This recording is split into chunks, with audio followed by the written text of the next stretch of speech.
So today I'm going to be addressing a request that I got a whole lot during Cubing World's last contest, but I didn't end up deciding to make my video on it, and that is how to one-look Pyraminx solves.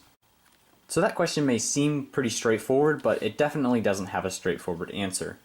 For me, one-looking, I just practiced a long time. I practiced seeing as far as I possibly could in inspection, and eventually I was able to one-look even the last layer cases I was getting and one-look the entire solve. But I am going to today teach you the only really simple trick I have that will help a lot with your one-looking. So yeah, let's just get started. So in your last layer, there are basically 6 different pieces of information that you can memorize in your inspection. The orientation of each piece, so orientation of this one, and this one, that's 3 pieces of information, and the permutation of each piece, so permutation of this one, permutation of this one, permutation of that one. So the tip I'm going to give you today is that you actually only need about half of that information in order to one-look your last layer. If I know the permutation and orientation of one piece, say this orange-blue piece, and I know the orientation of one other piece, so I know that there's an orange piece that's misoriented right here, I can actually know exactly what the last layer case is every time, without having to look at all 3 of the pieces' orientation and permutation. Let's backtrack a little bit now and go over what the Pyraminx last layer cases are. First, we have a clockwise cycle with 2 flipped edges. Next, we have a counterclockwise cycle with 2 flipped edges. Third, we have a clockwise cycle with no flipped edges. Fourth, a counterclockwise cycle with no flipped edges. Fifth is a 2 flipped, so all the pieces are in their correct places and 2 are flipped. I guess I should also mention the 6th case, which is solved. So we are now going to pretend that we are solving the last layer on the green side. And I have taken off some stickers here for demonstration purposes. We have 1 blank edge, and 1 edge where we can only tell the orientation of the piece.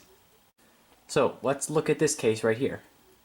We know that the green-blue piece is correctly oriented and in this spot, and we know that whatever edge is down here is incorrectly oriented. We don't know which one it is, but it's incorrectly oriented.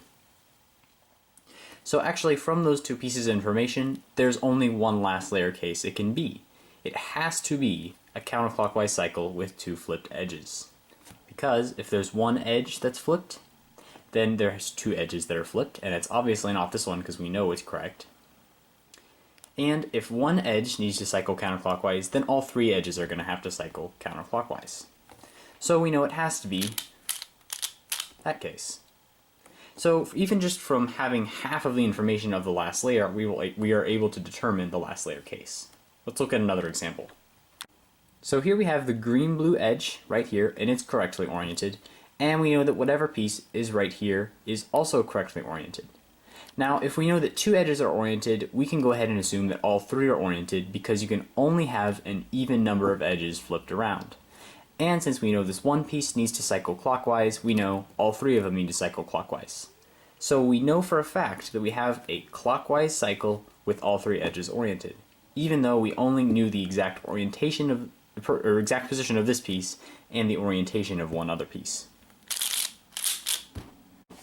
So here's one more example right here. This one's a little bit more difficult to identify. We have the blue-green edge is right here, and it's not correctly oriented. And we have this green edge here, and it is not correctly oriented either. Now we know that this piece right here needs to cycle counterclockwise, which means that all 3 of the pieces need to cycle counterclockwise. And we know that if these 2 are misoriented, then this one has to be oriented correctly. Even if we can't track this piece to here to see if it's correctly oriented, we know for a fact that it is. And that means that actually the only case it can be is a counterclockwise cycle with 2 edges flipped, so like this. And our Pyraminx will be solved. Now again, I realize this video wasn't exactly a full tutorial on how to one-look Pyraminx solves. And I know that's kind of what you guys wanted, but I think this is the best I can do. I don't really have just a method that I can teach you and you'll be able to do it. So I hope you did learn something from this video, and I hope you enjoyed it as well. See you next time.